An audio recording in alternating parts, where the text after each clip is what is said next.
Hola, hola, buenas tardes, ¿cómo andan? Eh, Adrián. vamos a, vamos a iniciar un nuevo episodio de Los Cinco Elementos. Eh, Hoy estoy con Daniel Feldman de Cita Estudio o Cita Arquitectos.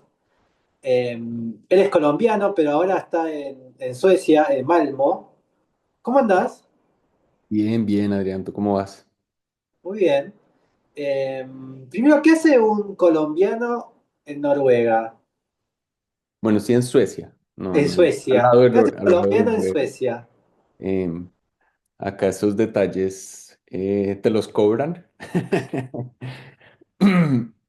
Estoy acá, hace 2 años tuve la suerte de ser seleccionado junto a un equipo de arquitectos y artistas para hacer un proyecto de desarrollo a largo plazo de la zona industrial de Malmo. Y acá estamos entregando pedazos, tenemos la inauguración de un pedacito ahora en una semana. Entonces vine acá a ayudar a barrer y conectar lámparas y demás. ¿Y qué era un sector industrial que hoy está en desuso y tiene un nuevo uso? Pues es un sector industrial y logístico que está en desuso. Cayó en desuso cuando inauguraron el puente túnel que comunica Copenhague con Malmo o Dinamarca con Suecia, este puente tan famoso, tan bello que uno ve a veces como se mete dentro del agua. Mm. Y al inaugurar ese puente, la industria del ferry pues se cayó en desuso. Y esta zona industrial de Malmo dependía mucho sí, del negocio del ferry. Entonces, hace 20 ya casi 25 años, está cerrada con muchos debates alrededor de cómo desarrollarla a futuro y en algún momento en el 2023 abrieron un Open Call internacional para un grupo de artistas y arquitectos que vinieran a presentar una visión alternativa para el futuro del lugar y junto con la artista María José Arjona, la historiadora de arte Ana Sokolov y la arquitecta Sumaya Bali de Counterspace. Nos seleccionaron y llevamos ya acá desde el 2023, ellas ya no tanto, yo sí seguí muy vinculado. Y sí, por eso estoy acá. ¿Y qué crees que a Malmo, a la ciudadanía de Malmo, le interesó en vos o qué le interesó Suecia de la mirada colombiana? ¿Qué crees que vos como colombiano, porque imagino que en tu proyecto había mucho tuyo, ¿no? Mucho de tu cultura. ¿Qué sentís que les interesó para decirte, esto puede funcionar acá? Pues yo llevo hace ya 10 años con un proyecto de investigación personal sobre la reutilización de zonas postindustriales urbanas. Lo empecé, en realidad ya más de 10 años, empezó en Nueva York y eventualmente pasó a Bogotá. Y creo que me he vuelto un poquito un ejemplo a mostrar en el mundo de cómo uno puede darle valor a estos pedazos olvidados de ciudad, como desde lo histórico, desde lo ambiental y desde lo social, pero no congelarlos en el tiempo y entender que parte de la reutilización de estas zonas industriales tiene que ver con una reindustrialización de las mismas, no tenerle miedo a traer nuevos usos que puedan coexistir con nuevas industrias, porque es muy típico y tradicional ver zonas postindustriales que se vuelven un museo que después financiarlo es dificilísimo para nuestras economías o volverlo lofts para millonarios. Pero el hecho de que una ciudad pierda su base industrial desde los ingresos que genera, los impuestos que es capaz de pagar la industria y la posibilidad de darle vivienda cerca al trabajo a la gente, hace que el discurso que yo vengo como investigando y desarrollando hace tantos años de la reindustrialización pues se vuelve interesante para estas administraciones distritales que no tienen muy claro cómo conjugar las necesidades financieras con las necesidades sociales y además dándole un nuevo tratamiento al patrimonio histórico industrial. Y como te digo, pues, lo empecé medio a deducir un poco trabajando en Nueva York en otros temas, pero interesándome por esto y en Bogotá lo pude poner en práctica con un proyecto que les comentaré, que les mostraré ahora, pero me he vuelto como esa persona por el mundo que puede hacer espacios humanos, agradables, deseables e industriales. ¿Y, y por qué hace 10 años o por qué te empezó a interesar este tema? ¿Qué veías? ¿Fue una cuestión que estabas trabajando en un ámbito o fue por voluntad propia? ¿Viste? A veces uno está trabajando en algo y se empieza a ser especialista, ¿no? ¿Cómo fue tu inicio? Pues yo venía trabajando mucho el tema de la arquitectura para tratar de apoyar comunidades en necesidad de construir como infraestructuras de maneras alternativas, un poquito olvidadas por el Estado y este tipo de cosas. Ahora también lo veremos. Em, y por muchos años me dediqué a hacer eso como a la escala del edificio, con, por fortuna mía, cierto nivel de éxito. Y empecé a verle límites a esa forma de trabajo en el sentido que primero era muy rural y segundo era muy difícil pues vivir de eso. No hacía proyectos que me hacían muy feliz, mi alma estaba llena y me sentía muy realizado como arquitecto y veía cómo pasaban los años y mi situación financiera no mejoraba.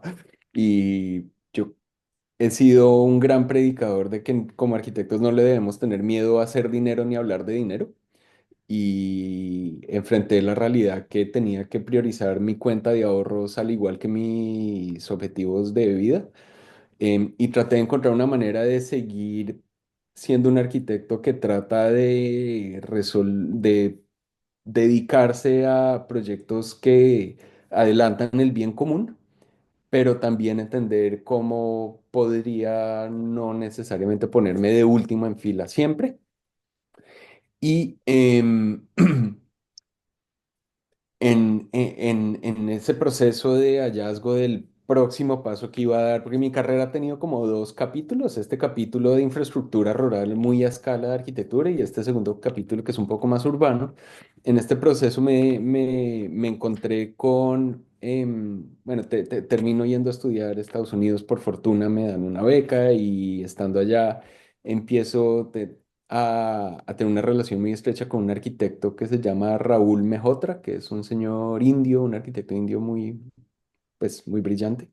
Em, y me interesó su manera de trabajar el patrimonio desde la construcción de lo común, pero sin tener miedo a tocarlo y a modificarlo, y no el patrimonio como algo estático, sino el patrimonio como un congregador de deseos contemporáneos de lo común y Bien, de lo social de cierta manera. Y él en este caso lo había hecho en Mumbai muy como en torno a eh,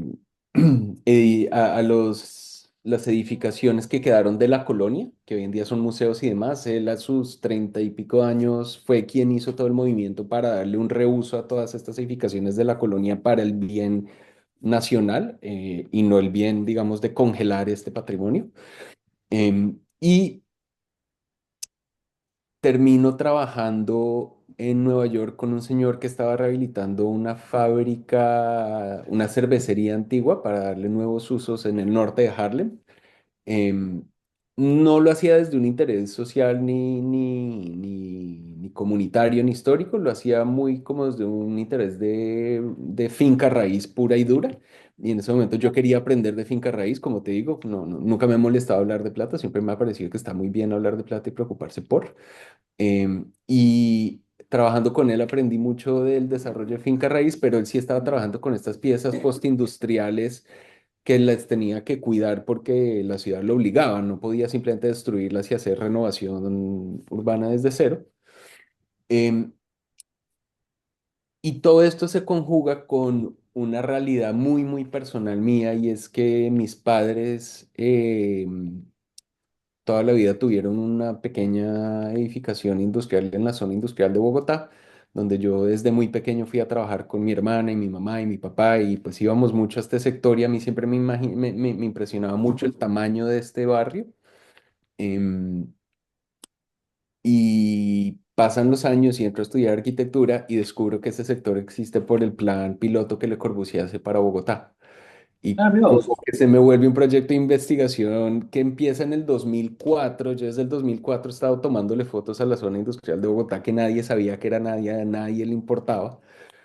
Pasan muchos años, me entreno en real estate y digo, perfecto, ya entiendo, ya tengo las herramientas y ya sé cómo darle a este lugar el valor que merece, darle las cualidades urbanas y legales y normativas que merece, pero a la vez volver viable que esto sea un negocio para los terratenientes, no congelarlo en el tiempo y crear la plataforma para que la ciudad se pueda reindustrializar sin perder la memoria histórica de cuando era pues esta primera industria de mitad del siglo pasado.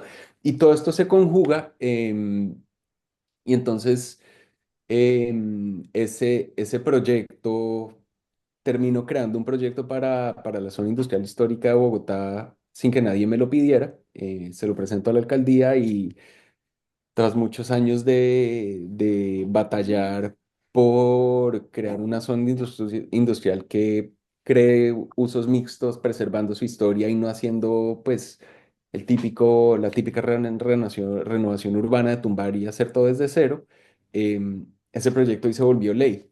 Y un poco a partir de eso es que termina también en Suecia, porque se enteran pues de este arquitecto activista, desarrollador inmobiliario, como con muchos intereses muy enraizados en lo público. Bien. Bueno, de todo lo que fuiste hablando, hay algo que casi siempre lo industrial, ¿no? La industria, durante muchos años no estaba como categorizada o no entraba en lo que era el estudio del patrimonio, ¿no? Como que parecía como que lo industrial no pertenecía a los edificios patrimoniales. Entonces medio como que tabla rasa, ¿no? Como decía, se demole todo porque solamente parecía que lo patrimonial era el credo, ¿no? El credo o lo institucional.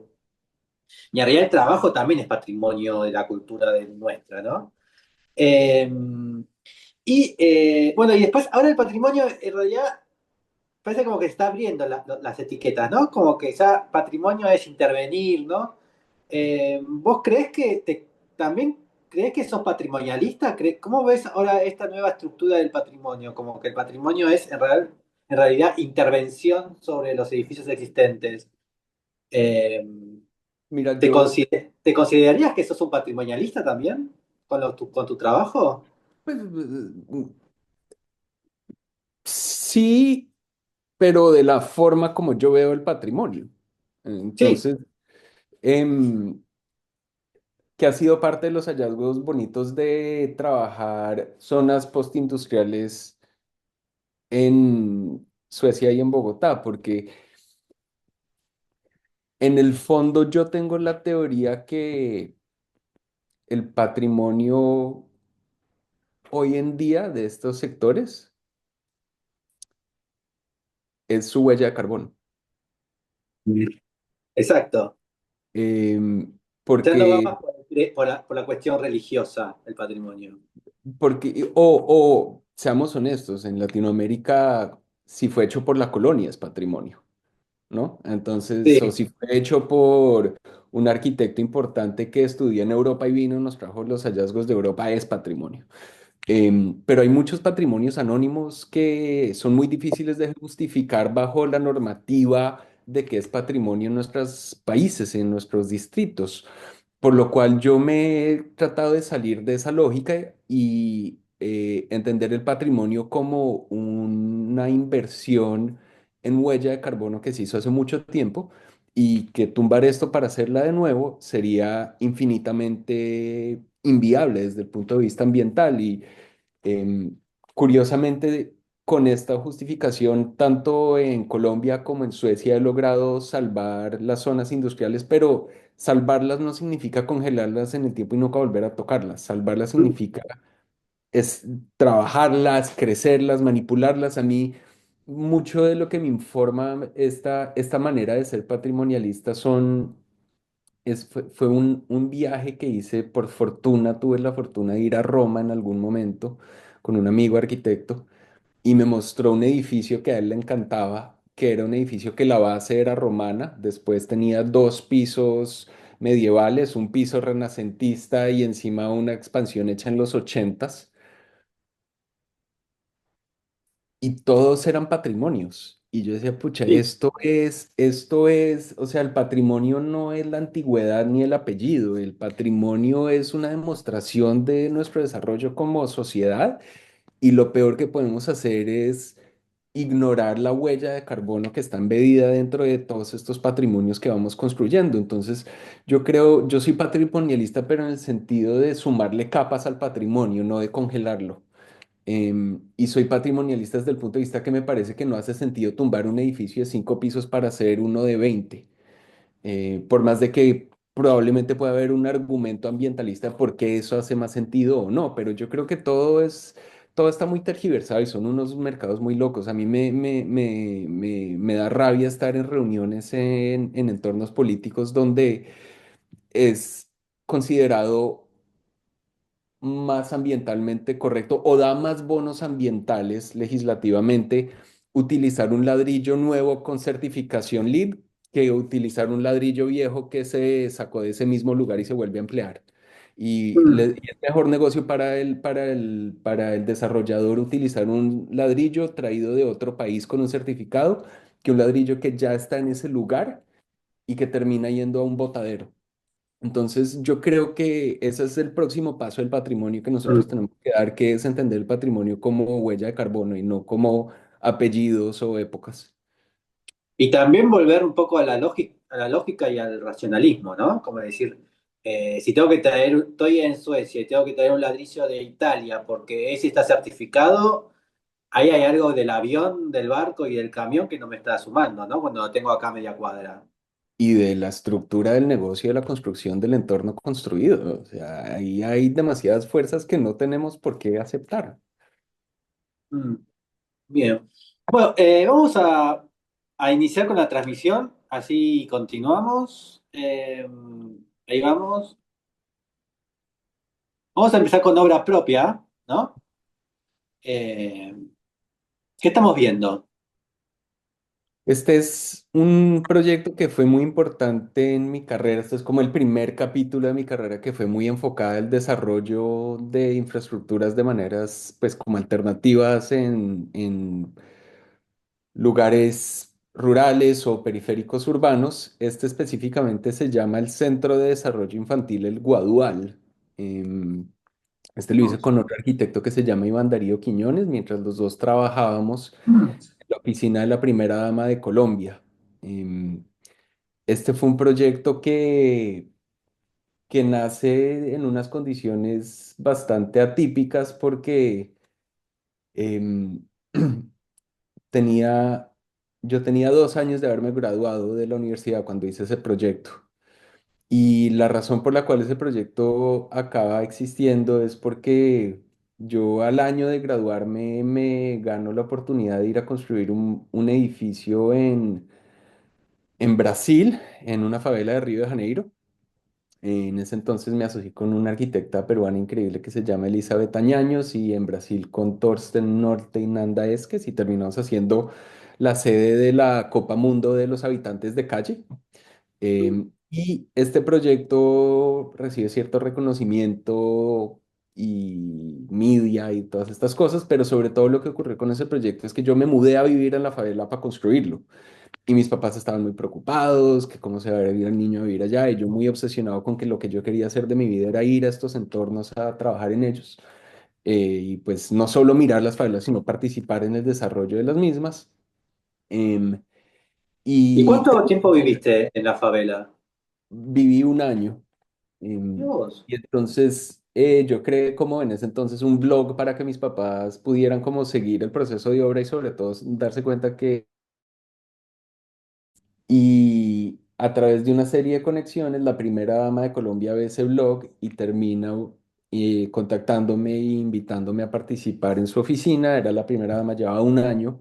Ella tenía un programa de desarrollo de centros para, pues no, no solo centros, de desarrollo, ella estaba desarrollando la normativa para la primera infancia de Colombia.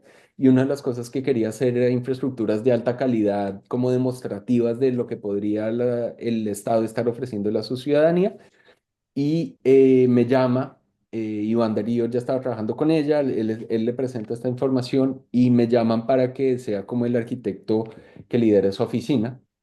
Y este es el primer proyecto que hacemos, entonces vamos a un pueblo en una zona de conflicto y de guerra de Colombia que se llama Villarrica, en el Cauca, en el Pacífico, cerca del Pacífico colombiano. Y construimos este proyecto que fue más o menos unos 3 años de trabajo con la comunidad, entendiendo sus necesidades, sus requerimientos, pero sobre todo haciendo algo que para mí es muy especial y que yo creo que no se habla suficiente en este tema de trabajo social y comunitario que se ha vuelto tan cliché, em, que es un tema de como que estamos muy acostumbrados a que nos sentamos a preguntar qué quieren y hacemos lo que quieren y esa es la forma de atender las necesidades del pueblo.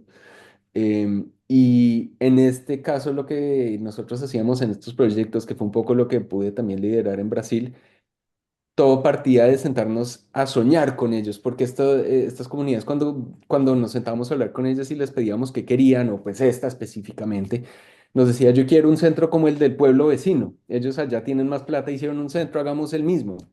Y acá lo que hicimos fue totalmente lo contrario, nos sentamos a soñar con ellos como podría ser mucho más que eso y acabamos haciendo un centro que pues usa materiales locales, mano de obra local, las mismas madres que atienden a los niños ahí las ves arreglando la reja, recicla agua, tiene paneles solares, como que todas las cosas súper ambientales, obvias, típicas que hoy en día pues lo hace como los edificios medio high-tech y elegantes. Esto quedó en la mitad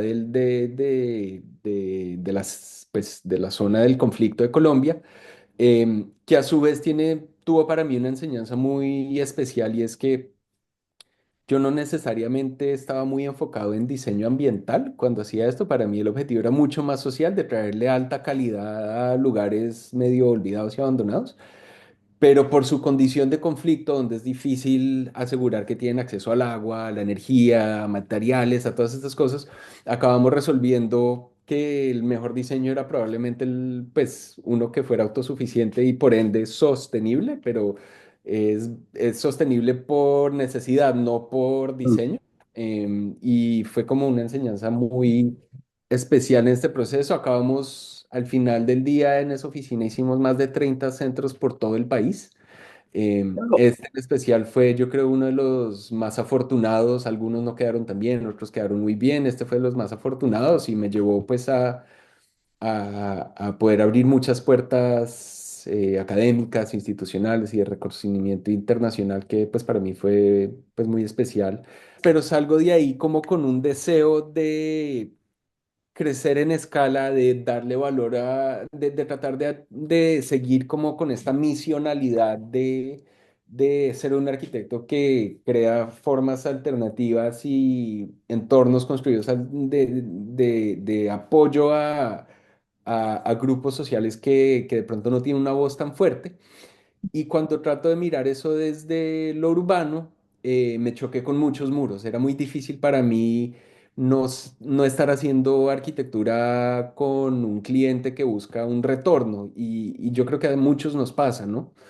Sí. Y eso me llevó a pensar dos cosas. Una que fue empezar a trabajar un patrimonio abandonado, olvidado y no valorado, que es el patrimonio industrial en las ciudades, que ahorita vamos a hablar de eso.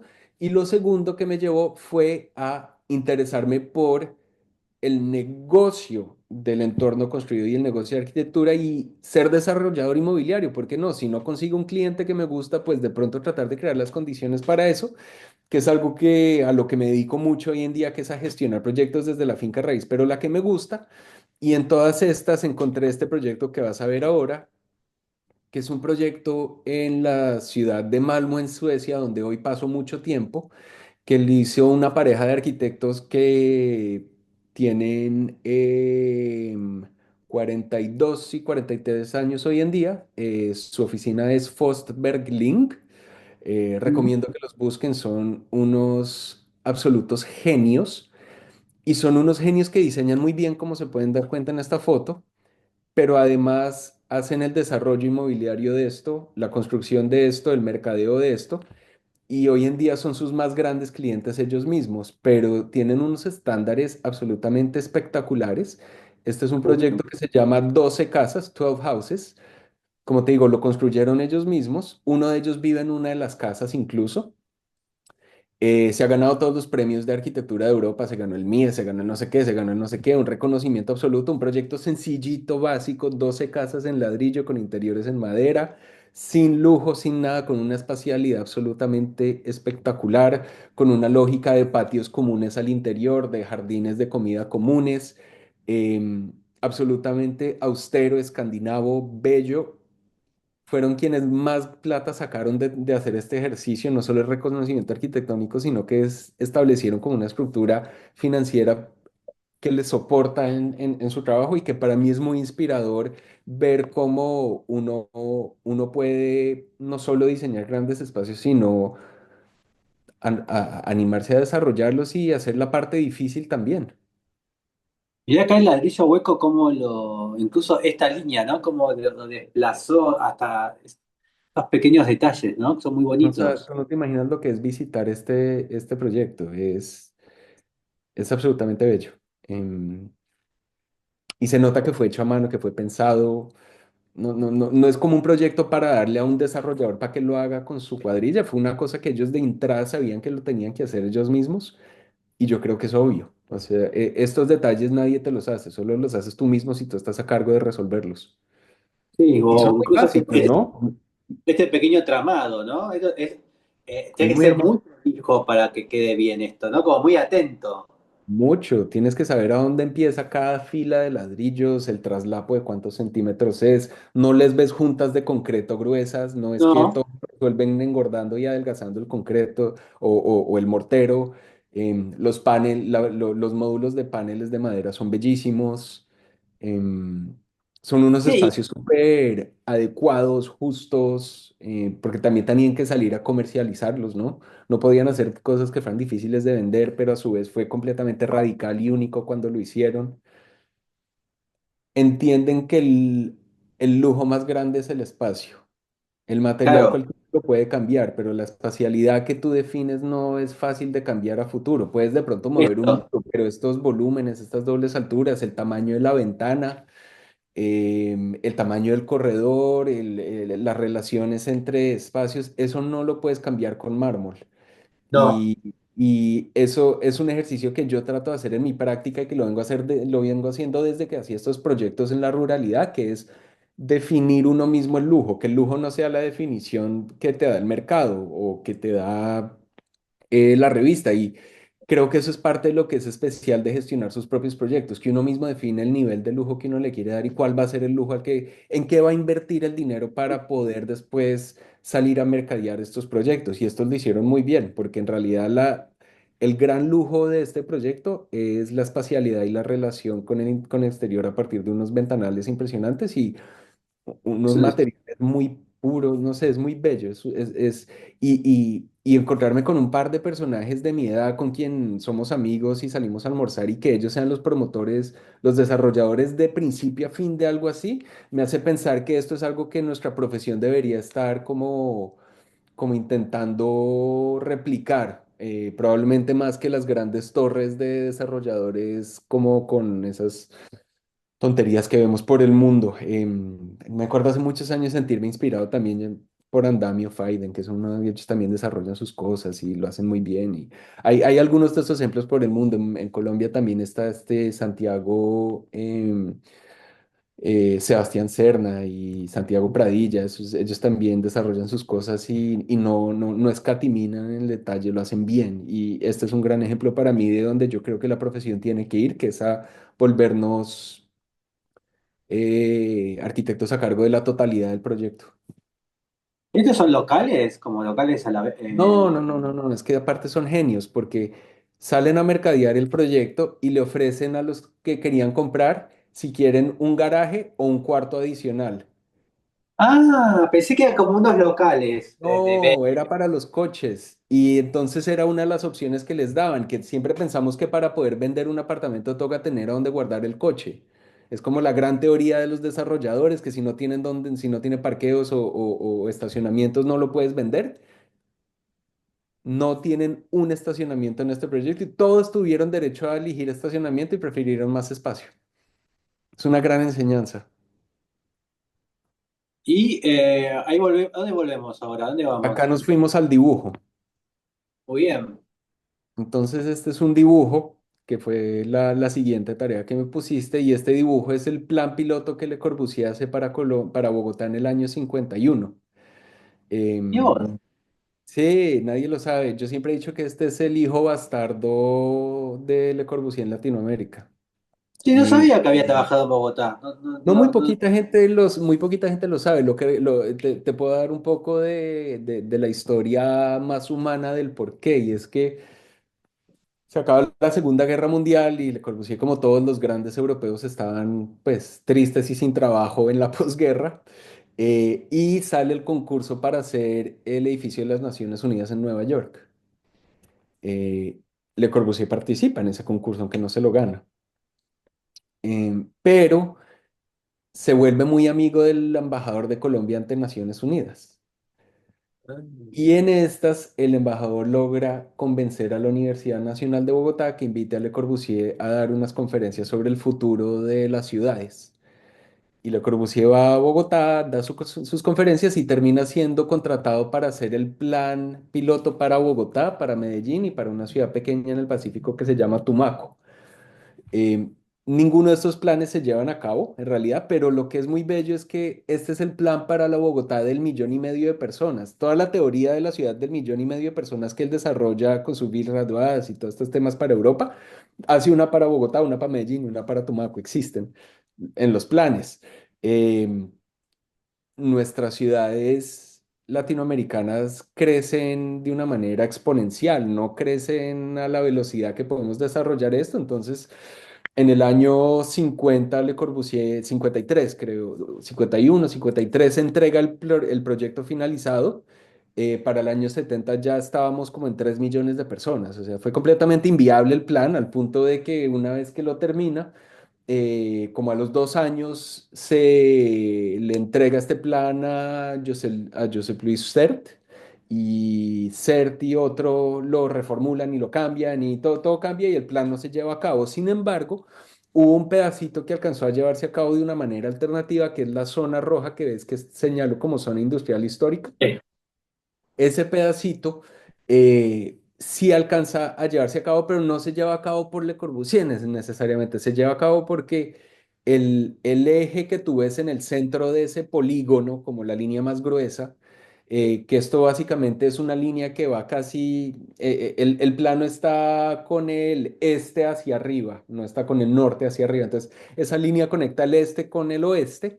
Básicamente era la entrada y salida de los españoles en la colonia a la zona de Bogotá. Iban a Bogotá porque había un asentamiento, donde hoy en día es el centro de Bogotá, había un asentamiento muisca y en este lugar encuentran tanto unas condiciones de habitabilidad ya existentes por los indígenas, como también mucho oro, porque como estaba en los cerros de Bogotá, allá arriba están las lagunas donde hacían los pagamentos y demás.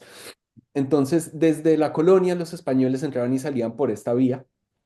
Y en el año 20 el primer urbanista, digamos, de largo plazo que tuvo Bogotá, que se llamó Karl Brunner, hace el primer plan para Bogotá, establece la zona industrial más o menos ahí, porque era la entrada y salida de productos desde la Claro. colonia. En los años 20 se seguía utilizando la misma vía.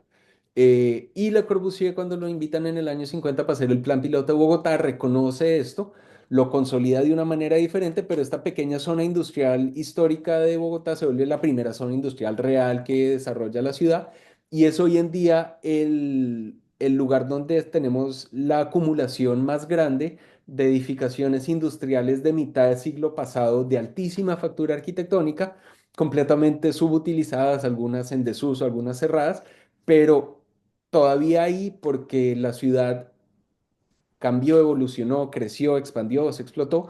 Y este pedacito, que era la zona industrial de los años 50, fue el único pedazo de la ciudad que no cambió su normativa desde esa época. Entonces está congelada en el tiempo, cosa que ha sido muy problemática para los dueños de tierras porque tienen unas edificaciones obsoletas con unos pedazos de tierra que no pueden darles más uso, pero a su vez ha sido su gran fortuna porque es un pedazo de historia congelada, subvalorada porque no es de la colonia y no es hecha por arquitectos reconocidos, sino por una cantidad de constructores anónimos que en los años 50 hicieron edificaciones históricas y edificaciones industriales siguiendo la modernización europea y americana, pero a escala latinoamericana. Entonces, No, entonces yo en el año 2010, y esto es lo que ves, esta es la zona industrial histórica de Bogotá, que está sí, que son completamente edificios preciosos. Estos una edificios separados belleza. muy bonitos. Es una belleza, queda a 20 minutos del centro de Bogotá en bicicleta.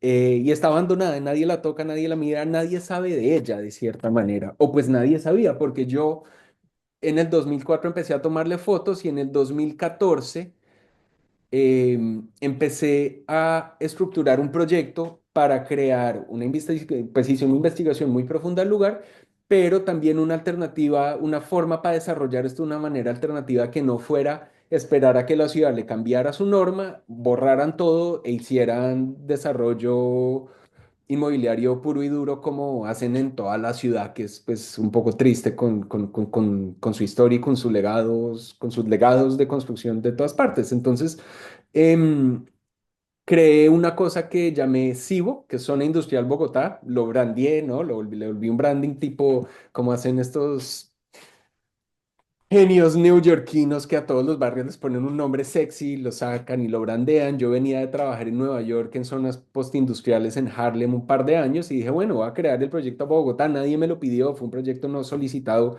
de escala urbana para la preservación y reutilización de todo este entorno industrial que nos dejó, pues, que quedó a partir de Brunner y Le Corbusier. Si quieres, sigue. Qué Em, bueno. sí, Este es muy bonito. ahorita te hablo de ese, ya más tarde vamos a hablar un poco más de ese. Es muy Y bueno. evitar lo que estaba ocurriendo, que era esto, que eran estas fábricas Art Deco, la bodega histórica de los cafeteros de Colombia, que los estaban tumbando para hacer los edificios que ves a la derecha. Y esto era lo que yo veía mientras hacía mi proyecto de investigación. Salía a la calle y veía que esto estaba ocurriendo. Y yo dije, algo tengo que hacer. Entonces, compuse todo este proyecto para el redesarrollo alternativo de la zona industrial de Bogotá. Tuve la suerte de que un concejal de Bogotá que se llama Diego Lacerna se interesaba por esto y me pidiera que fuera y hablara en la oficina de Patrimonio de Bogotá de mi proyecto. Fui y se lo presenté en ese entonces. El director de la oficina de Patrimonio era un señor que se llamaba Patrick Morales, que es antropólogo, no es arquitecto, muy importante. Y a trajo a todos sus directivos y todos quedaron mudos. No sabían que Bogotá cuenta con un entorno patrimonial, industrial, histórico de mitad del siglo pasado, que es un patrimonio moderno valiosísimo, que nadie lo había documentado, nadie les había contado, nadie lo había señalado y a nadie le importaba. Em, Me aceleré. Antes de presentarle a Patrick, le presenté a la oficina de planeación de la alcaldía anterior el proyecto porque ya lo había montado y el alcalde y el secretario de planeación, que sí es arquitecto y sí es desarrollador inmobiliario, me dijo, no, eso no me interesa, tranquilo, gracias. Sí. Tuve la suerte que se acabó esa alcaldía, no alcanzaron a cambiar el plan de ordenamiento territorial, le tocó a la alcaldía siguiente el cambio del plan de ordenamiento territorial y a ellos fue a quienes les presenté esto y dijeron, hagamos de esto un proyecto. Todo esto yo lo hice gratis, nadie me pagó nunca un peso. Llevo 10 años, a este entonces ya llevaba 7 años trabajando gratis para el bien común urbano de Bogotá. Mirá vos. ¿Quieres? Igual Alejandro. no hay respuesta, ¿no? Pero ¿por qué lo hacías? ¿Por voluntad? ¿Qué era lo que, obviamente es por una cuestión propia, ¿no? Pero ¿por qué crees que lo hacías? ¿Eso Pues, de trabajar gratis, pues mira, forzar, ¿no? si tú entras a mi página, yo tengo una oficina de arquitectura que se llama CITA, que es Zona Industrial Taller de Arquitectura, y ahí te das cuenta que me obsesioné un poquito con esto. Y miras un poco lo que tratamos de hacer, no siempre lo logramos, pero tenemos una misión que tratamos de cumplir y es muy difícil cumplirla, es que tratamos de ser una oficina de arquitectura misional. Y tenemos tres misiones. Una es el desarrollo de comunidades, el desarrollo alternativo de comunidades, que fue todo ese primer capítulo de centros de desarrollo infantil, trabajo en favelas, trabajo de hospitales en África, trabajo de hacer baños en India. Hicimos un montón de cosas poco sexy, pero como con un objetivo de mejorar estructuralmente la calidad de vida de estas personas y traer calidad a estos lugares donde los arquitectos no van. Em, Tenemos otro objetivo muy importante para nosotros que es el trabajo ambiental, pero no diseño ambiental, como te decía antes, de seguir las reglas para que tengan el certificado LEED. Nosotros el ambientalismo nos llegó sin culpa, nos llegó a través de trabajar en zonas de conflicto en Colombia donde no puedes conseguir materiales, donde no tienes acceso a acueducto, no tienes acceso a redes eléctricas. Entonces tienes que hacer proyectos que son sostenibles porque si no fracasan. Entonces tenemos como esa segunda misionalidad en todo lo que hacemos y una tercera misionalidad que es que nos importa mucho la historia. Y por historia nosotros entendemos el patrimonio. Y el patrimonio que detectamos que estaba En peligro.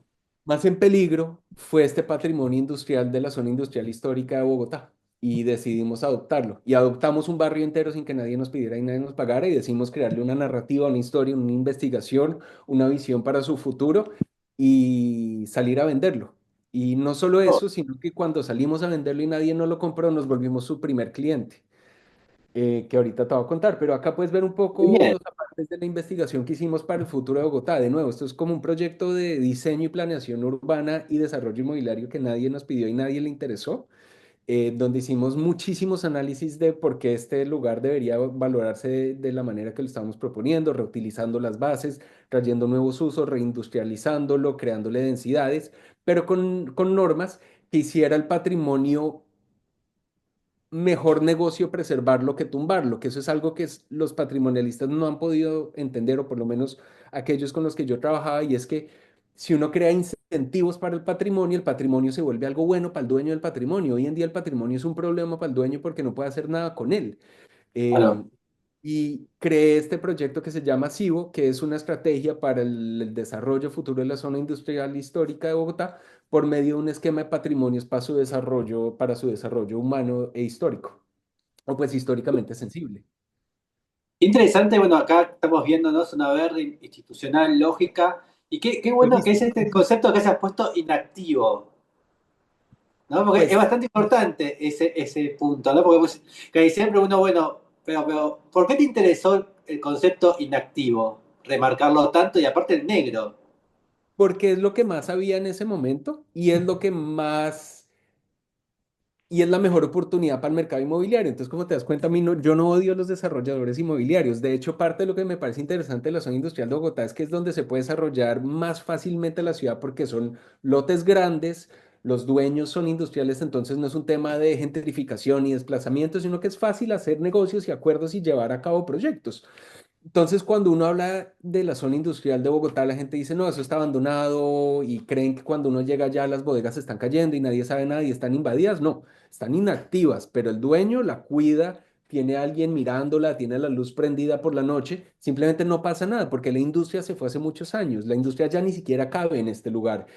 Es un lugar obsoleto para industria, pero es un lugar para la industria, digamos, pesada que había históricamente en el lugar, pero es un lugar perfecto para industria creativa, para industria 4.0 y para empezar a habitar con nuevos usos.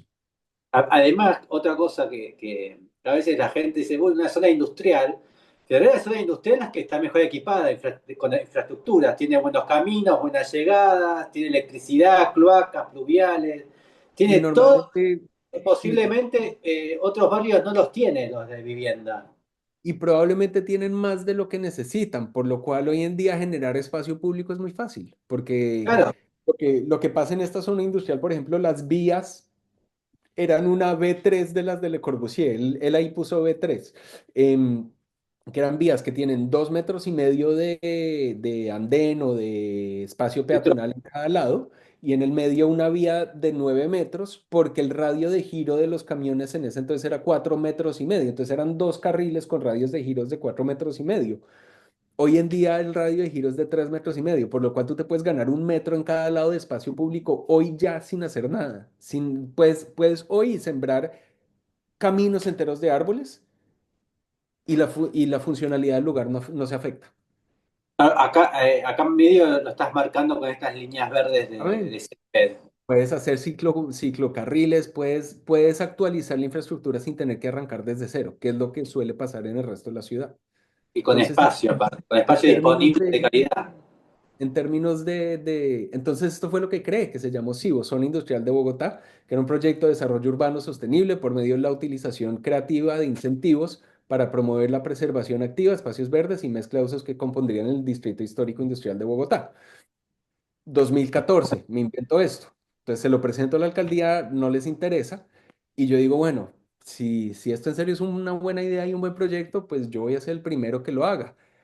Y esta bodega tan bonita que tú ves ahí, que hoy en día se llama Bodega Piloto, en honor al plan piloto de Le Corbusier, se volvió. Mm, Entonces me mudé a vivir en Bodega Piloto. La adaptamos para ser nuestro hogar.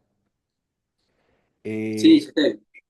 y esto era pues una fábrica de metalmecánica que estaba quebrado el señor, no tenía nada que hacer con esto. Me senté con él, negociamos de una manera muy amigable, conseguí familia que me apoyó, mi pareja me apoyó, decidimos hacer esto, nos endeudamos y hoy en día Bodega Piloto mi pareja es historiadora de arte, esto es súper importante, Ana Sokolov. Entonces este espacio que nosotros estamos convencidos que este barrio puede ser un lugar donde se puede vivir y tener industria creativa. Hoy en día Bodega Piloto es eso, porque es nuestro hogar, pero también es un espacio de exposición de arte a gran escala, donde lo que hacemos es presentar arte histórico olvidado de Colombia, de gran escala, dentro de esta bodega, y entonces el arte se vuelve una excusa para que el público venga al lugar y vea el arte, pero en realidad lo que queremos es que vean el pedazo de ciudad histórica olvidada que hay afuera de la bodega. Entonces la curaduría dentro de la bodega es la misma que la que está afuera de la bodega. Hoy en día esto es bodega piloto, como te das cuenta, no borramos su realidad, quisimos mantenerla como una bodega. Al fondo es nuestra casa y acá en el frente de este espacio que pues tiene estos muebles, ahorita va a Ah, ser... ¿viven acá? Sí, sí, sí, ahí vivimos. Ahí vivimos. Entonces, vivimos en un lugar que se está reindustrializando, que nosotros mismos estamos reindustrializando. Y si pones la siguiente, por ejemplo, puedes ver lo que significa, pues, digamos, este es el segundo piso, eso es nuestra casa, y pues no quise poner muchas fotos de interiores que son un poco aburridoras, pero pues, si quieres, sigue a la próxima. Qué Eh, bien. hablando de mármol, ¿no? Eh, sigue a la próxima. Y porque recién dijiste, bueno, más allá de que es de tu pareja, pero ¿por qué trabajar con una historiadora de arte es muy importante? Me gusta, ¿por qué decís qué ves en el historiador en la historiadora de arte un buen recurso para todo este trabajo que estás haciendo? Bueno, con Ana casi que todo lo hacemos juntos, tanto sus trabajos de arte como mis trabajos de arquitectura permanentemente nos polinizamos del un lado para el otro y tomamos decisiones juntas en muchos casos. Este caso en específico, que es nuestro hogar, fue una decisión que nos tomó mucho tiempo tomar juntos, pero a la vez la vivimos juntos y la activamos juntos porque Ana es la curadora del espacio. Entonces los proyectos de arte, Ana es la curadora, yo los ejecuto, yo hago el diseño de las exhibiciones y el montaje, pero juntos diseñamos todo, juntos ejecutamos todo. Y Ana, pues obviamente es sensible a muchos de estos temas de la historia y de la arquitectura que probablemente con alguien de otra rama no hubiera encontrado esa sensibilidad y esa capacidad de tener este tipo de diálogos. Y hoy en día esto es lo que hacemos. Entonces, este fue un proyecto que hicimos con María José Arjona, que Qué lleva bueno. desde el 2009 haciendo un proyecto de performance de larga duración donde se pone en unas sillas flotantes y se reta a entender los movimientos mínimos del cuerpo. Em, Esto no cabe en ninguna galería en Bogotá. Esto es de pronto en algún museo, pero no se atreven a hacer este tipo de cosas en la mayoría de los casos. Y esto es pues en un entorno industrial que la gente le tiene miedo en Bogotá y van y miran arte y después salen de la bodega y se dan cuenta que están rodeados de un patrimonio industrial común y a través del arte estamos transmitiendo esta idea de la importancia de darle valor a estas edificaciones y a este lugar. Muy bien. Este fue un proyecto que hicimos con Vasco Araujo y con unos recicladores del barrio. Em, Ahí Bueno. está. ahí puedes ver la casa incluso en proceso, todavía no nos habíamos mudado, la Claro. estábamos construyendo, está un poco más vacía. Em, el siguiente, no sé qué, no sé cuál viene después. Acá fue uno que hizo Rosario López, que es un trabajo de icebergs que nos pareció como muy bonito hacer un paralelo entre la fragilidad del medio ambiente y la fragilidad del patrimonio industrial, que los dos son como silenciosamente están muriendo muy rápido si no hacemos nada al respecto y tratamos de crear ese paralelo con esa curaduría. En algún momento hicimos un proyecto con Bernardo Ortiz y con Julio Victoria, que es un músico, que era un proyecto que era una sesión de escucha, que se fue de noche, que fue también bastante, pues bueno, creo yo, bonito. Em, No. y creo que hay uno más, ahí vas a ver uno de los primeros que hicimos. Ah, no, eso es. Pero todo esto lo amarro como en un moño que para mí es muy importante y es que acá estás viendo una parte del decreto número 555 del 2021 que es el Plan de Ordenamiento Territorial de Bogotá, donde en el artículo 478 estableció un instrumento que se llaman las actuaciones estratégicas. Y si te das cuenta, la número 3 es la zona industrial de Bogotá, SIBO.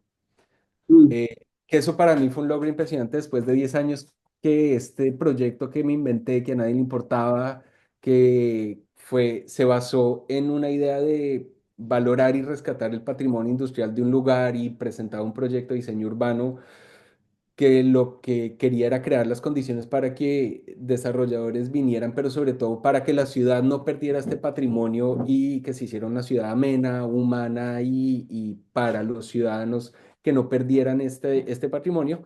Hoy en día está en la norma. Logré que ese proyecto se volviera normativa urbana y eso para mí es un logro impresionante que también, así como me gusta hablar de plata, me gusta hablar de temas legales como arquitecto. Esto para mí es un logro impresionante que la ciudad se hubiera, después de 10 años de batallar y visitar y dar visitas guiadas del sector y crear contenidos y en medio de este proyecto se ganó un premio en Corea en la Bienal de Arquitectura y Urbanismo, se ganó otro en la Bienal de Oslo y en Bogotá no importaba, 10 años después es norma. Mira qué bien, buenísimo. Muy ¿Y, impresionante. y cuántas fábricas y los proyectos están en ejecución, ya se ejecutaron? Todavía lo que pasa es que al quedar como una actuación estratégica, entra, digo, esto de pronto no es tan interesante y me demoraría mucho explicando las legalidades y los tecnicismos y demás, pero en este momento se está terminando de definir la normativa única y específica de este lugar, porque en el Ok. 2000, al final del 2021 se establece que esto es una actuación estratégica y la ciudad tiene 6 años para definir la normativa única y específica de estas actuaciones. Acá te das cuenta, son 25. Sibo es una de ellas, pero hoy en día la empresa de Renovación Urbana de Bogotá, que hace parte de la alcaldía, es quien está definiendo las primeras 8. Sibo terminó siendo, esto tuvo unos cambios y la priorizaron. Y yo tuve la fortuna de que terminé, después de ser el gestor y el creador de esta idea, que la empresa de Renovación Urbana, el gerente, me llamara y me pidiera que fuera su arquitecto asesor para la definición de la normativa única específica de las 8 actuaciones estratégicas que tiene Renovo en sus manos. Dentro de ellas una es SIBO, pero varias más. Entonces hoy en día parte de lo que hago es asesorar en la creación de estas visiones futuras de desarrollo de muchos pedazos de Bogotá a partir de esta que me inventé hace muchos años sin que nadie me la pidiera. Mirá vos, qué bueno. Ujú. Y, y siendo estudiante o siendo joven, ¿el urbanismo te interesaba mientras ibas estudiando arquitectura? O no Sí. te ves como un urbanista? A mí me interesó todo lo que me mostraron en la carrera. Yo amé estudiar arquitectura. Yo estudié en la Universidad de los Andes y fui muy nerd. Yo nunca sabía arquitectura, en mi casa nunca hubo nada de eso. Em, pues ustedes sabrán, el gran arquitecto de Colombia es Salmona. Yo no sabía quién era él cuando entré a la carrera. No sabía quién era Le Corbusier, nada de estas cosas y me encantó. Yo fui muy nerd, me fascinó, admiraba mucho a mis profesores. Tuve unos grandes maestros a lo largo de la carrera con los cuales hoy tengo muy buenas relaciones. Trabajé para uno de ellos que creo que ha estado en BID, Daniel Bonilla, que lo admiro mucho y lo quiero mucho. Em, y todo lo que me enseñaron me gustó. Creo Ah, que, creo que si algo no me terminó de encantar es dedicarme a definir detalles. Eso es algo que me cuesta un poquito. Si acaso desde la arquitectura me muevo más a la escala urbana que la del detalle. Pero bueno, esto es otra parte, como te das cuenta, este es un plano creció, ya no es el pedacito que yo había visto con todos estos procesos creció, pero si te das cuenta es casi la forma que dejó Le Corbusier. Ah, Es un plan piloto. Entonces, estos son los planos que hacen parte de la formulación de la actuación estratégica que está cerca a ser firmada por el alcalde y que yo creo que abre una ventana a la posibilidad a una de esas posibilidades del quehacer del arquitecto que no estudiamos mucho y es que nosotros también podemos ser activistas urbanos desde la política y no solo como desde las redes sociales. muy bien, Y curiosamente, esta es la visión del futuro de la zona industrial de Bogotá desde la empresa de renovación urbana. Ya no soy yo el que lo está vendiendo. Ya la empresa de renovación urbana está tratando de que los desarrolladores entiendan la importancia de que vengan a desarrollar, pero sobre todo que vengan a desarrollar cuidando, preservando y enalteciendo la historia y el patrimonio del sector. bien. ¿Y ahora? Esta Esta es la maqueta, que no es una maqueta de esas que caben en la mano o en la mesa, pero que es una maqueta porque es una piecita que refleja un proyecto más grande. Lo que estás viendo aquí es una instalación que hicimos el año pasado en el Museo de Arquitectura y Diseño de Suecia. Nos comisionaron una instalación allá junto con el equipo, junto con la artista performer María José Arjona, Ana Sokolov, que es historiadora de arte, que es mi pareja, y Sumaya Bali, la arquitecta surafricana de Counterspace, nos comisionaron una pieza que reflejara, esto es un pedacito pequeño y por eso lo llamo maqueta, esta es una maqueta de un proyecto urbano más grande que estamos haciendo en Malmo desde el año 2023, que es un poco lo que hicimos en Bogotá con el desarrollo alternativo de la zona industrial de Bogotá. Nos contrataron para hacer lo mismo el Malmo en la zona industrial de Bogotá. Entonces estamos asesorando a la alcaldía de Malmo en el desarrollo futuro del sector. Y una de las cosas que hemos hecho es enfocarnos mucho en el valor material del lugar, desde el edificio hasta los elementos que encontramos en el piso, em, porque queríamos demostrar a múltiples escalas y a muchos públicos la importancia de preservar lo que había ahí, reutilizarlo y darle nuevos significados. Entonces lo que Bien, tú ves son unas rejas que quitamos de la zona industrial, las desinstalamos y con el grupo de tejedoras de Malmo sí, nos cogimos cuerdas de barco recicladas, tejimos, hicimos estas pérgolas que dan sombra. Todo esto es basura que nos encontramos en la zona industrial, ¿no? Nada de esto es material nuevo.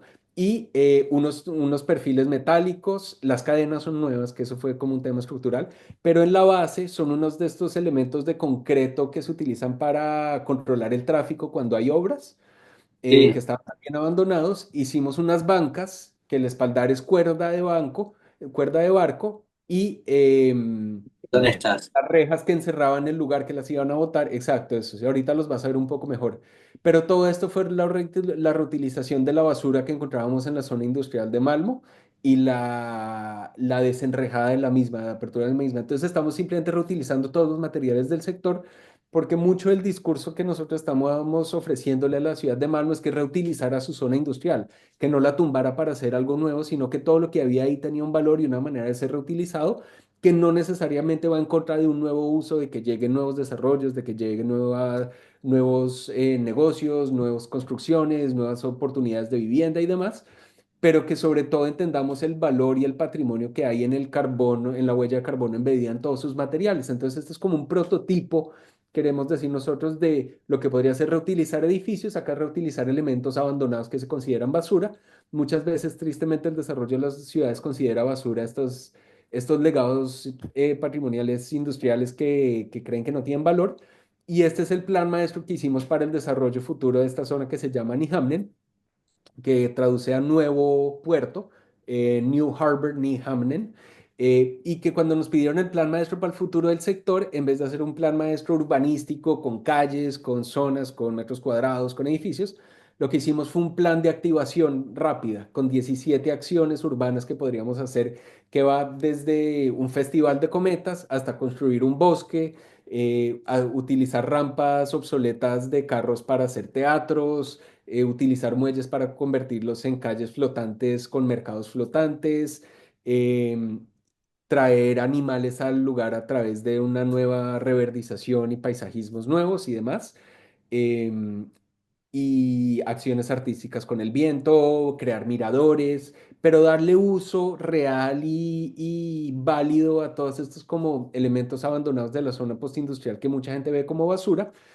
Hicimos un cálculo de cuánto costaría reconstruir, por ejemplo, una de estas rampas abandonadas que ya no tiene uso, entre comillas, cuánto costaría tumbarlo, o si alguien tuviera que construir una rampa, cuánto costaría para que entendieran el valor como Claro. monetario de lo que hay ahí si alguien le diera uso, y después les dimos uso. Entonces hicimos un desarrollo futuro del sector a partir de darle vida a lo que existe en el lugar y por ende a la huella de carbono en medida que hay en el sector. Y esto se nos ha vuelto un proyecto pues de largo alcance donde más o menos hasta el 2029 estamos con comisiones permanentes de activación de esta zona postindustrial abandonada. Bueno, para estos casos tenés que ser muy didáctico. Porque tenés que decirle al señor, mira, tenés este mirador. Si vos lo querés derrumbar, te sale 100.000 euros. Si yo lo quiero activar, ponerle unos bancos, y esto me sale 10.000 euros. ¿No? Como pedir directamente al meollo, ¿no? Tipo, no, porque no. Completamente. Ser solamente didáctico. Completamente. Y estamos lidiando con la ciudad, que también tiene otra capa de complejidad. Tenemos la suerte que, Y poco eh, tiempo para escucharte aparte, tenés que ser directo. y muchos intereses encontrados y mucha gente a quien tienen que responderle a sus propios intereses. Entonces nunca estás hablando con el dueño per se, estás hablando No. como con un intermediario que tiene 7 capas de intermediación adicional.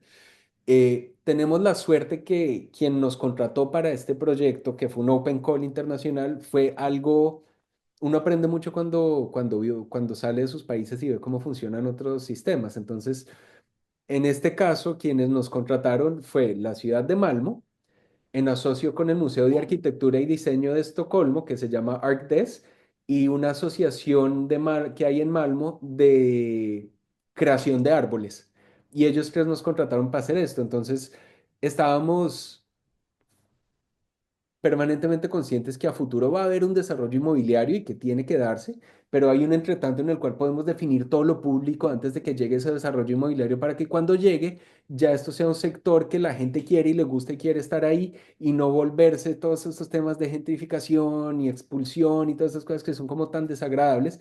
Arrancamos definiendo lo público. Esto es otro ejemplo de lo que ya hicimos acá, que es que hicimos un teatro de 100 personas, que es un teatro hecho con estas bancas de concreto abandonado, con más cuerda de barco y sobre una rampa que era la rampa por la cual los carros se montaban al ferry, que está abandonada hace ya 25 años, pues lo convertimos en un teatro y hoy en día es parte de la infraestructura cultural de la ciudad. El día que lo abrimos, el día que se lo abrimos al público, el secretario de Planeación de Malmo me abrazaba y me decía, Daniel, usted con 6 meses, usted y su equipo con 6 meses y 0 pesos crearon un teatro. Yo me puedo demorar 12 años en hacer un teatro en esta ciudad.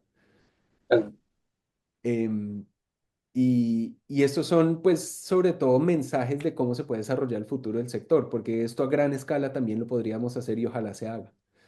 Bien. Bueno, hemos tenido mucha suerte porque nuestro interlocutor en la ciudad de Malmo es un arquitecto que se llama Christopher Nilsson. Y Christopher es una persona interesantísima. Él es arquitecto urbanista y lleva muchos años liderando procesos de redesarrollo de zonas de frente marítimo en ciudades suecas.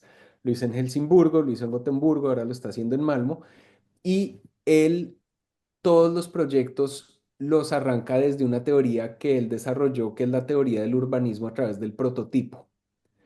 Entonces, Mm. él lo que busca es prototipar ideas. Muchas veces trata que sean equipos de arquitectos y artistas que se juntan y hagan proyectos pequeños, que no es un presupuesto muy grande, que si es un fracaso no hay problema, pero que hagan como procesos explorativos que activen estos frentes marítimos para empezar a darles un valor y una razón de ir y una ocupación desde lo público. Como te digo, en este caso se juntó la ciudad de Malmö con el Museo de Arquitectura y Diseño de Estocolmo, que le interesa estos procesos de desarrollo alternativo y desde la arquitectura y no desde la política o desde el real estate, sino como desde algo que congregue todos esos pensamientos. Y la Asociación de Construcción de Parques, la Asociación Civil de Construcción de Parques de Malmö, entonces nos contratan. El primer llamado que nos hacen cuando llegamos a Malmö era que creáramos como una narrativa para el futuro del lugar y que la sintetizáramos en una maqueta, no en una maqueta, en un prototipo. y nos dieron muy poco dinero, pero yo como toda mi obsesión o nuestra obsesión fue trabajar con basura, el dinero nos rindió mucho. Entonces, dentro del dinero que teníamos, pudimos hacer esto. No era esta idea de convencer y consigamos fondos y demás. María José Arjona, que es parte de este equipo, que ella es artista performer, está muy obsesionada con el tema de las ciudades multiespecie, entonces nos empujó mucho hacia cómo hacemos que esto desde el día uno también sea para otros cuerpos, no solo los cuerpos humanos, sino también los cuerpos vegetales y animales. Y por eso quedó lo que estás viendo ahorita, que es que construimos un bosque. Está ahorita mismo en construcción. De hecho, yo estoy acá en Malmo porque dentro de una semana, el 20, tenemos un gran evento con todos los políticos de Malmo para abrir el bosque a la ciudadanía. Y tenemos un bosque nuevo que a su vez es un tema muy importante y técnicamente es muy interesante porque lo que hicimos fue preservar esa otra rampa que ves ahí, que era la rampa para montar los trenes a los ferries. Esa rampa se iba a tumbar. Y ahí ya te das cuenta que estamos en el frente, estamos en el waterfront. Y yo llegué y yo dije, ¿cómo van a tumbar esta cantidad de hierro, esta cantidad de ingeniería, esta cantidad de horas, hombre, de huella de carbono? No, yo no entiendo cómo alguien quiere tumbar esto en vez de darle un nuevo uso. Entonces esto va a ser otro teatro. Tenemos el teatro techado y este teatro que es al aire libre y le construimos un bosque alrededor para protegerlo con el bosque y crear como un teatro en el bosque dentro de esta rampa con frente marítimo, como que tiene todo, es un Frankenstein de desarrollo de un espacio, yo creo que espectacular urbano. Pero a su vez teníamos este problema que esta es una zona industrial con pisos contaminados. Entonces, Ah, abrir el piso para empezar a sembrar plantas hubiera demorado años y tocaba remediar ese piso y no había dinero para esto. Entonces lo que hicimos fue que yo, yo en algún momento hice un proyecto o un concurso con la oficina esta española Burgos y Garrido, la de Ginés Garrido y Paco Burgos, que ellos hicieron el proyecto del río Madrid. mm. Y encima del túnel de carros ellos sembraron unos pinos de fiordo noruegos, que son unos pinos que tienen raíces horizontales y no profundas y que se agarran de piedras y no de tierra. Y yo me acordaba de este proyecto y me puse a investigar cómo ellos sembraron árboles encima de concreto y los anclaron, hicieron como y llenaron de tierra y subieron 1 metro, 1,20 m de tierra y son pinos como que sobrepuestos en concreto. Y yo diseñamos este bosque encima del asfalto y como uno de los socios es esta sociedad de construcción de parques de Malmo que tiene dinero para construir parques, les dije, miren, tenemos esta zona postindustrial, nunca nadie va a venir si no la suavizamos y no la volvemos más amena y más agradable. La forma más rápida de hacer eso es con vegetación y toda digamos, la narrativa conceptual del futuro de esta zona postindustrial, nosotros la hicimos bajo una lógica de crear un barrio multiespecie basado en la comida. Porque la única razón por la cual seres humanos vienen hoy a este barrio es porque hay un restaurante muy famoso. Entonces a comer vienen, pero el resto no vienen. Los animales vendrían si les damos fuentes de comida. Y entonces acabamos logrando conseguir los fondos para construir un bosque de 320 árboles encima del asfalto de la zona industrial, de la zona postindustrial de Malmo, que a su vez lo estamos utilizando para preservar estos restos abandonados industriales, dándoles un nuevo uso. Este es otro de los ejemplos de lo que hicimos, que fue estos pedazos de concreto abandonados con las cuerdas abandonadas y estas rejas que vamos quitando, volver las pérgolas, sombra y también mucho trabajo comunitario. Las tejedoras de mano vienen y trabajan acá y esto ya tiene vegetación en este espacio entre las dos bancas y demás, pero con más de lo Va mismo. generando sombra aparte. Sí, están creando sombra. Y Y ahí, esta es la última que me pediste, que es el objeto. sí. Eh, este objeto es una planta que se llama un frailejón, que es una planta que crece en unos ecosistemas muy bellos que se llaman los páramos. Colombia es el país con más páramos del mundo, que básicamente es un área que esté a más de 3.000 metros de altura entre los dos trópicos, el de Cáncer y Capricornio. Entonces Colombia tiene, Costa Rica tiene, Venezuela tiene, Perú tiene, eh, Tanzania tiene. Em, pero en fin, es una zona que lo que tiene es que los vientos son muy, muy rápidos em, por ser tan alta, porque está a 3.000 metros de altura, pero como está entre los trópicos es muy húmeda. Entonces es una zona que produce mucha agua, pero a través del aire. El aire mueve humedad a muy rápidos niveles. Y estos frailejones, ellos son unas plantas, y como es tan rápido, los árboles se caen, entonces es de vegetación muy bajita. Los únicos que son capaces de crecer y mantenerse fuertes son estos frailejones, pero lo que es especial de los frailejones es que sus hojas son muy peludas, entonces absorben la humedad y el frailejón al interior, el tronco es vacío. Entonces transmite todo el agua al piso. Y estas son las Ah, fábricas de agua de Colombia. De acá sale el agua que nosotros tomamos en Colombia. ¿en Eh, serio? sí, es muy ¿Vos? importante. Y estas redes de agua subterránea son muy valiosas, porque no las ves, pero pues son muy valiosas y el páramo es muy valioso porque es una fábrica de agua. Y yo llevaba investigando el páramo por temas académicos con Cristina Albornoz muchos años y me llegó un cliente a pedirme una casa en el borde del páramo, que es lo que vas a ver ahorita, que es la casa del páramo. Entonces fue una casa que llevábamos con Cristina tratando de entender cómo construir en el páramo sin destruir el páramo. Y terminé haciendo esta casa, que es una casa prefabricada, construida a mano, que lo único que hicimos en el lugar fueron los cimientos, que son estas patas, estos zancos de concreto que tocan el piso, pero que no están amarrados por debajo, son puntuales para no crear barreras a los flujos de agua subterráneos, pues que no se ven. ¿Qué debo decir? Mi cliente era un economista ambiental y me dejó gastarme plata en cimientos para hacerlos más caros de lo que necesitábamos, pero más, pues mejores para el medio ambiente porque esa agua pues va a poder seguir. Pero sobre todo hicimos una casa que es una casa que no necesita calefacción, no necesita, y esto es No. muy fría esta zona porque está a 3.500 metros de altura, está en este bosque de niebla, pero es una casa que no molesta el piso, deja que las redes de agua sigan pasando, permite que todos los animales y que la vegetación pase por debajo de ella, pero a su vez no es húmeda, se mantiene bastante fresca al estar levantada. Se mantiene muy caliente porque es una casa que hicimos con muchas capas, los muros tienen 7 capas para aislarla del frío, pero a su vez tiene unas entradas de luz muy estratégicas que si te das cuenta todo es en madera menos donde entra la luz que es en Sí, piedra para que se caliente y por la noche transmita ese calor a las habitaciones. Y está. por eso tiene estas cubiertas como extrañas para que cada habitación sea capaz de absorber esa luz, reflejarla en su pedazo de piedra y transmitirle el calor a las habitaciones. Y, y, y pues traté de que fuera como un ejemplo de cómo construir en el páramo, porque el páramo en Colombia se ha vuelto muy difícil trabajar con él, tiene un montón de temas ambientales, sociales y demás. Y pues yo quise crear un ejemplo de cómo trabajar en el páramo y la casa fue prefabricada, la trajimos por partes, la construimos a mano en el páramo. El constructor de hecho fue un carpintero de 74 años con su hijo de 50 años, la construyeron toda a manos ellos dos, fue unos constructores impresionantes, ahí están en la foto. Eso fue la obra. Esto fue toda la obra la hicieron ellos dos. Y era una manera de no traer máquinas pesadas al lugar, de no destrozar el piso, de no requerir instalaciones complicadas para construir, simplemente hacerlo todo en un taller antes, traerlo por partes y amarrarlo a mano y tener el mínimo impacto posible sobre un lugar que valoramos tanto y que queremos tanto, que es el páramo. Sí, es un trabajo de montaje. Ahí se ven cómo está todo como Exactamente, abutonada, ¿no? exactamente, Ahí. todos son piezas, es un rompecabezas.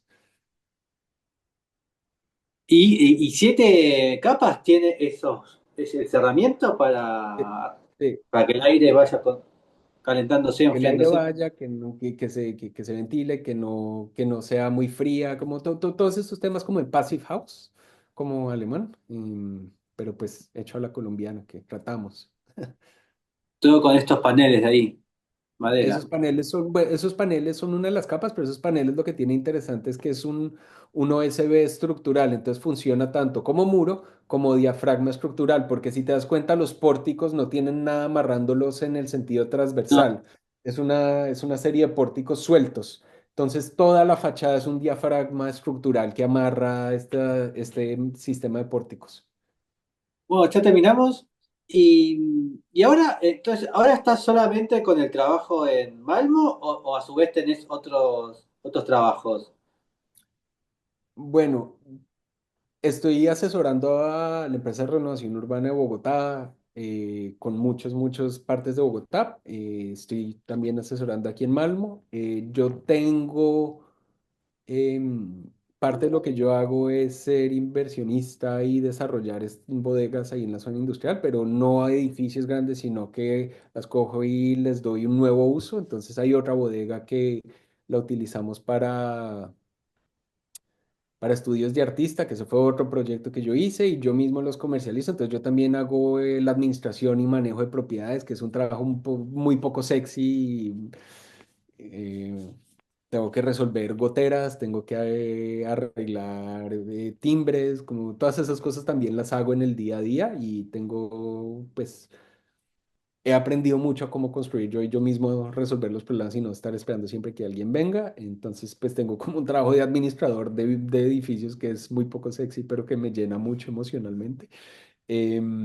Y bueno, de vez en cuando salen comisiones de personas que quieren como trabajos de remodelaciones de casas, este tipo de cosas como no es de lo que vivo, honestamente, y si no están bien pagos, prefiero no hacerlos.